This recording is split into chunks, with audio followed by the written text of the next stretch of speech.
ಮುಖ್ಯಮಂತ್ರಿ ಸಿದ್ದರಾಮಯ್ಯ ಅವರು ಜಾತ್ಯತೀತವಾಗಿ ನೀಡಿರುವಂತಹ ಬಜೆಟ್ ಅನ್ನು ಬಿಜೆಪಿ ನಾಯಕರು ಟೀಕಿಸುತ್ತಾ ಜನರ ದಿಕ್ಕು ತಪ್ಪಿಸುವ ಕೆಲಸ ಮಾಡುತ್ತಿದ್ದಾರೆ ಎಂದು ಕೆಪಿಸಿಸಿ ವಕ್ತಾರ ಎಂ ಲಕ್ಷ್ಮಣ ದೂರಿದರು. ಪ್ರಸಕ್ತ ಸಾಲಿನಲ್ಲಿ ಮಂಡಿಸಿದ ರಾಜ್ಯ ಬಜೆಟ್ ಸಾಮಾಜಿಕ ನ್ಯಾಯದ ಬಜೆಟ್. ರಾಜ್ಯದ ಬೆಳವಣಿಗೆಗೆ ಪೂರಕವಾಗಿದೆ. ಯಾವ ಮುಖ್ಯಮಂತ್ರಿಯೂ ಹೀಗೆ ಕೊಡುವುದಕ್ಕೆ ಸಾಧ್ಯವೇ ಆಗುವುದಿಲ್ಲ. ಸಿದ್ದರಾಮಯ್ಯ ಅವರು ಮಂಡಿಸಿದ ಬಜೆಟ್ನಲ್ಲಿ ದಿ ಬೆಸ್ಟ್ ಬಜೆಟ್ ಇದಾಗಿದೆ. ಆದರೆ ವಿಧಾನಸಭೆಯ ವಿರೋಧ ಪಕ್ಷದ ನಾಯಕ ಆರ್ ಅಶೋಕ್, ನಾರಾಯಣಸ್ವಾಮಿ, ಸಿಟಿ ರಫಿ ಮೊದಲಾದವರು ಬಜೆಟ್ ಕುರಿತು ಜನರಲ್ಲಿ ತಪ್ಪು ತಿಳುವಳಿಕೆ ಮೂಡಿಸುತ್ತಿದ್ದಾರೆ ಎಂದು ಸೋಮವಾರ ಸುದ್ದಿಗೋಷ್ಠಿಯಲ್ಲಿ ಹೇಳಿದರು.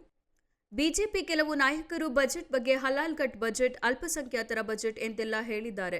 ಈ ರೀತಿ ಬಿಜೆಪಿ ನಾಯಕರಿಗೆ ಮುಸ್ಲಿಂ ಜನಾಂಗದವರ ಬಗ್ಗೆ ಮಾತನಾಡಿಲ್ಲ ಅಂದರೆ ರಕ್ತ ಚಲನೆ ನಿಂತು ಹೋಗುತ್ತದೆ, ಮಾತನಾಡಿಲ್ಲ ಅಂದರೆ ಇವರ ಉಸಿರು ನಿಂತು ಹೋಗುತ್ತದೆ ಎಂದ ಅವರು, ರಾಜ್ಯದಲ್ಲಿ 16% ಜನಸಂಖ್ಯೆ ಇರುವ ಅಲ್ಪಸಂಖ್ಯಾತರಿಗೆ 1% ಮಾತ್ರ ಬಜೆಟ್ನಲ್ಲಿ ಘೋಷಣೆ ಮಾಡಲಾಗಿದೆ. ಉಳಿದ 99% ಹಿಂದೂ ಜನಾಂಗದವರಿಗೆ ಘೋಷಣೆ ಮಾಡಲಾಗಿದೆ. ಅವರಿಗೆ ಅನ್ಯಾಯವಾಗಿದೆ ಹೊರತು ಇತರರಿಗೆ ಅಲ್ಲ ಎಂದರು. ಬಿಜೆಪಿ ಇಂದು ಜನರನ್ನು ವಿಭಾಗ ಮಾಡಿ ಆಳುತ್ತಿದೆ, ಆದರೆ ಕಾಂಗ್ರೆಸ್ ಎಲ್ಲರನ್ನೂ ಸಮಾನವಾಗಿ ಕಾಣುತ್ತಿದೆ ಎಂದ ಅವರು, ಬಿಜೆಪಿ ಇಂದು ಬರೀ ಸುಳ್ಳನ್ನೇ ಹೇಳಿಕೊಂಡು ಬರುತ್ತಿದೆ ಹೊರತು ನೈಜಾಂಶವನ್ನು ಹೇಳುತ್ತಿಲ್ಲ.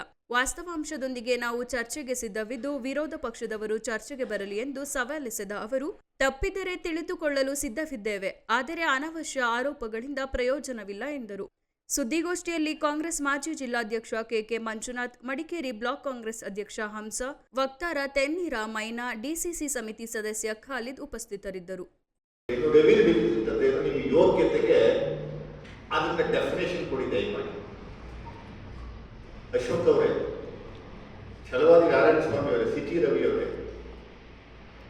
ಸಿದ್ದರಾಮಯ್ಯರು ಕೊಟ್ಟಂತ ಬಜೆಟ್ನಲ್ಲಿ ನ್ಯೂನತೆಗಳಿವೆ. ನಂಬರ್ 1, 2, 3, 4, 5 ಪಟ್ಟಿ ಮಾಡಿ. ಸುಮ್ಮನೆ ಹಿಟ್ ಅಂಡ್ ರನ್ ಸ್ಟೇಟ್ಮೆಂಟ್ ಮಾಡಿ ನಿಮ್ಮ ಮಾನ ಮರ್ಯಾದೆ ನೀವೇ ಕಳ್ಕೊತಾ ಇದ್ದೀರಲ್ರಿ. ಈ ಬಾರಿಯ ಬಜೆಟ್ ಗಾತ್ರ 4,09,000 ಕೋಟಿ. 2024-25 ಬಜೆಟ್ ಗಾತ್ರ 3,71,000 ಕೋಟಿ. ಅಂದ್ರೆ ಲಾಸ್ಟ್ ಇಯರ್ಗೂ ಈ ಇಯರ್ಗೂ ವ್ಯತ್ಯಾಸ ಕಂಡಿರುವಂಥದ್ದು ಸುಮಾರು 38,166 ಕೋಟಿ ಬಜೆಟ್ ಗಾತ್ರ ಜಾಸ್ತಿ ಆಗಿದೆ. ಅಂದ್ರೆ 10.3% ಟೋಟಲ್ ಬಜೆಟ್ನ ನಡಿನಲ್ಲಿ 10.3% ಜಾಸ್ತಿ ಆಗಿದೆ. ಜಾಸ್ತಿ ಆಗಿದೆ ಅಂತ ಅರ್ಥ ಏನು? ಬೆಳವಣಿಗೆ ಕಾಣ್ತಾ ಇದೆ ರಾಜ್ಯ ಅನ್ನುವಂಥದ್ದನ್ನೇ ಅರ್ಥ.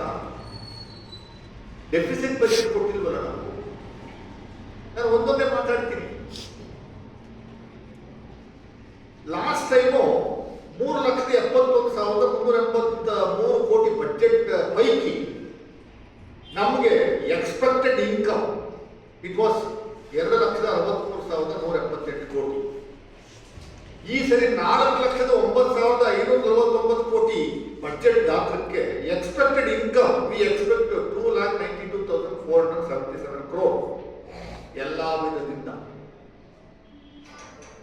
ಟ್ಯಾಕ್ಸ್ ಇಂದ ಹಿಡಿದು, ಸೆಸ್ಸು ಸರ್ಚಾರ್ಜ್ ಇಂದ ಹಿಡಿದು, ಇತರೆ ಇನ್ಕಮ್ಗಳಿಂದ ಹಿಡಿದು, ಬಾಡಿಗೆಯಿಂದ ಹಿಡಿದು, ಕೇಂದ್ರ ಸರ್ಕಾರದ ಅನುದಾನವನ್ನೆಲ್ಲ ಸೇರಿ ಇಷ್ಟು.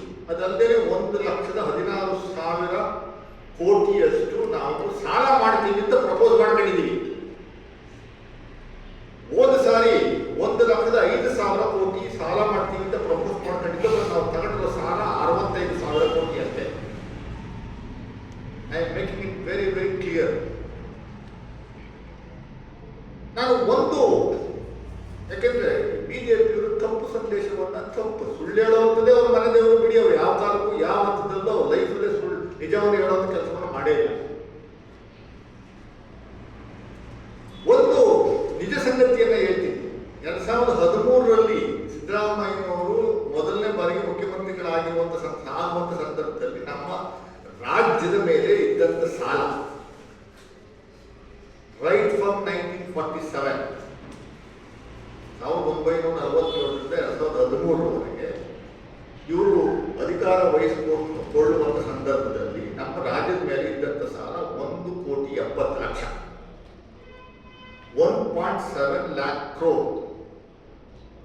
ಸಿದ್ದರಾಮಯ್ಯನವರು ಕೆಳಗಡೆ ಇಳಿಯುವಾಗ 2018ರಲ್ಲಿ 5 ವರ್ಷದ ನಂತರ ನಮ್ಮ ರಾಜ್ಯದ ಮೇಲೆ ಇದ್ದಂತ ಸಾಲನ 3.85 lakh crore.